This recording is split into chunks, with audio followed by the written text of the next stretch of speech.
Bonjour, bienvenue chez les vélos de Fratello, moi c'est Fratello. Dans cette vidéo vous allez découvrir le D-Lite 5 GT Pignon que j'ai kiffé, surkiffé. Si vous aimez la vidéo, que vous voulez venir l'essayer, ça se passe à Lyon chez les vélos de Fratello et puis commandez votre vélo chez Fratello. Bonne vidéo. 1, 2, 3. On est à l'Eurobike à Francfort, on est le 5 juillet 2024 et je vous présente et je vais tester pour mon plaisir perso et j'espère pour le vôtre le nouveau D-Lite 5 GT Pignon. Donc nouveauté, le D-Lite 4 sorti l'année dernière, il est équipé en Bosch avec les transmissions dérailleur Vario, roll-off et la nouveauté, un D-Lite équipé en moteur pignon. Donc un moteur pédalier qui intègre aussi la boîte de vitesse. Vous voyez, tout est là-dedans, au pédalier, la boîte de vitesse. À l'arrière, vous avez une simple courroie qu'on kiffe au magasin, on en a depuis longtemps. On en a changé, je crois, 6 en 10 ans. C'est complètement dingue la résistance de ces courroies. Et du coup, une roue allégée à l'arrière, donc qui est censée être gage de réactivité, de légèreté, plus de poids suspendu parce que c'est un vélo tout suspendu, le D-Lite 5. Là, je ne l'ai pas réglé pour moi, donc ce sera pas forcément archi confortable, mais voilà. Pour parler du D-Lite 5, donc le moteur, transmission intégrée dans le moteur, une batterie 800 Wh fournie par Pignon aussi, un écran et une commande au guidon différente du coup des Bosch qu'on connaît. Et après, des éléments plutôt standards, le porte-bagages de Aisemela qu'on a depuis des années, le Supernova M99 Pro. Nouveauté là, un petit détail mais moi que j'aime beaucoup, vous avez le passage en mode feu de route, plein phare, directement sur la commande des niveaux d'assistance. Je trouve ça super cool. Le D-Lite 5 GT Pignon est monté en Fox, suspension Fox à l'avant, amortisseur arrière Fox pour le confort.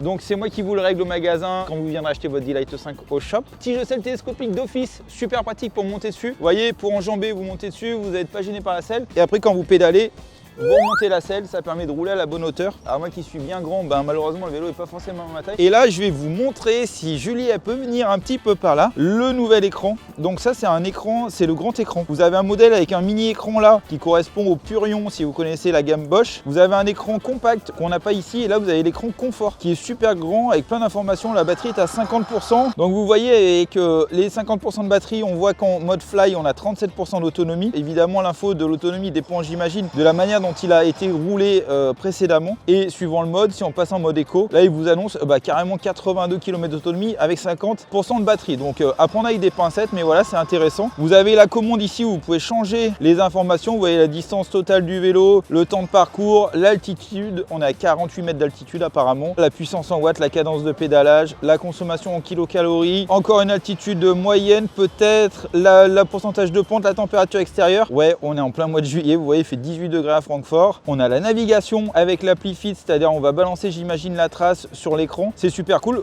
Accessoirement, vous pouvez aussi installer votre téléphone là à la place de l'écran. Vous avez une petite prise USB ici qui doit servir à ça. Pour info, on balance aussi une vidéo sur Pignon. On a fait une vidéo pour tout vous expliquer sur Pignon, même si on est encore des néophytes personnellement, mais vous allez voir, il y a déjà pas mal d'infos dessus. Ah ouais, regardez, petit détail super cool. Venez voir, là justement, je vous disais, il y a le bouton ici pour passer en mode plein phare, feu de croisement et plein phare. On a une info du phare sur l'écran, chose qu'on n'a pas encore sur le Bosch en Smart System. Après, vous avez tous les trucs de réglage où voilà, réinitialiser les valeurs, réglage de base, connectivité, mon vélo, transmission. Je vais revenir en arrière et je vais vous montrer des trucs. Je vais mettre devant le vélo. Là, vous voyez, j'ai les boutons pour changer les rapports. Là, vous voyez, je peux monter les rapports avec la commande juste ici, là.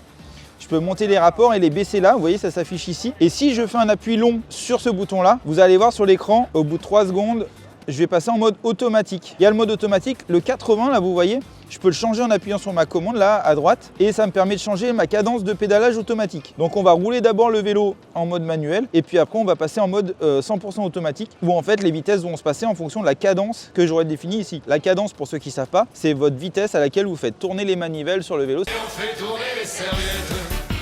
C'est-à-dire la vitesse à laquelle vous tournez les pédales. Allez, je rappuie sur le bouton, hop, et je suis repassé en mode manuel juste ici. Allez, on va s'éclater. Vous avez plein d'infos sur la batterie, le chargeur de la batterie qui est quand même super cool avec une recharge rapide, recharge normale ou recharge pour optimiser la durée de vie de la batterie. Ça, c'est dans la vidéo spécifique sur Pignon que je vous invite à regarder juste après cette vidéo. Allez, on va aller faire un tour maintenant.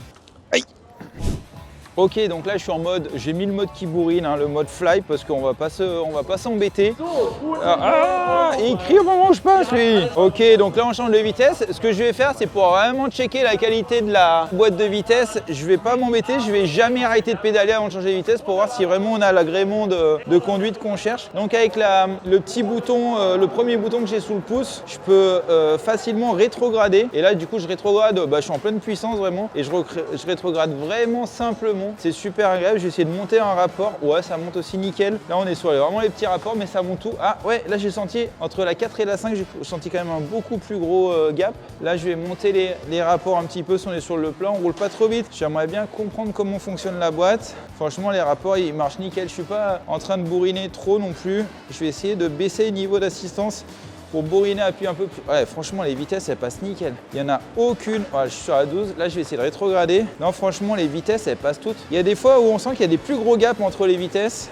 Et non, ça fonctionne super bien. Franchement, toutes les vitesses, elles passent crème, quoi. Il n'y a pas une vitesse où ça coince. Des fois, on sent que le gap est plus gros. C'est-à-dire que dans la pédale, on sent que ça met un petit coup.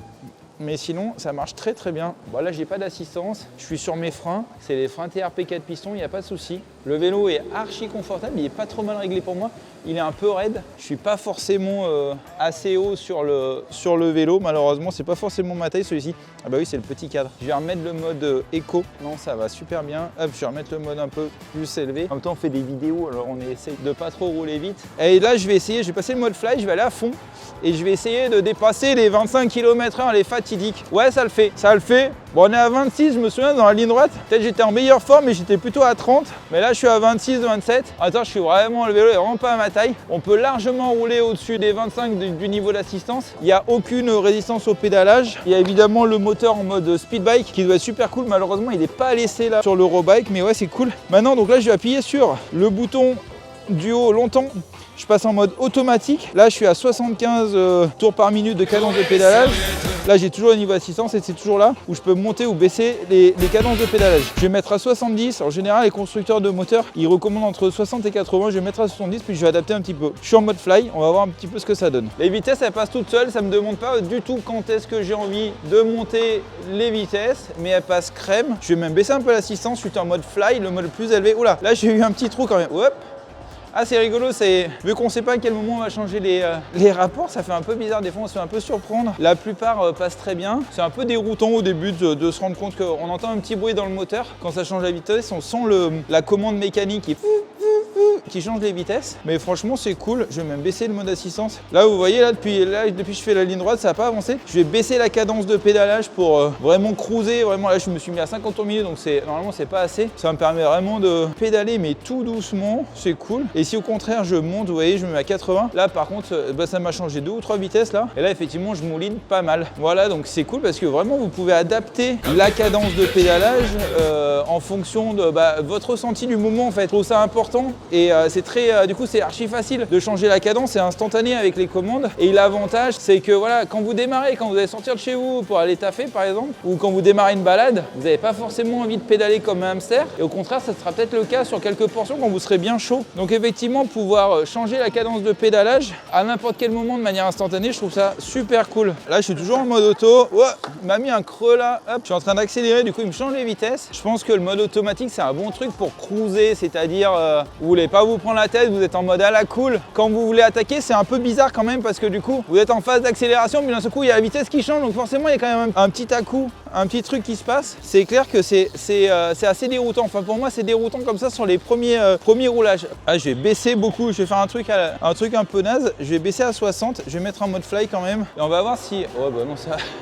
Ah, le moteur, les 85 Nm du moteur, ils sont complètement dingues quoi. Il n'y a pas de problème. Là, dans la petite montée, là, super raide, il n'y a aucun souci. Hop! Ah ouais, vous voyez, ça m'a un peu dérouté là. Je vais repasser en mode manuel, je crois que je préfère quand même. Ouais, en fait, quand on est en mode manuel, clairement, on peut mieux gérer. On sait mieux à quel moment la boîte va changer la vitesse, forcément, on le sait vu que c'est nous qui l'actionnons. Et du coup, c'est beaucoup plus facile de ressentir le petit moment où la vitesse va passer parce que quand vous êtes en mode automatique, vraiment, la vitesse change à un moment où vous n'y attendez pas forcément. Et du coup, vous avez quand même un ressenti dans la pédale qui est particulier. Par contre, niveau assistance, le mode fly, il est ouf.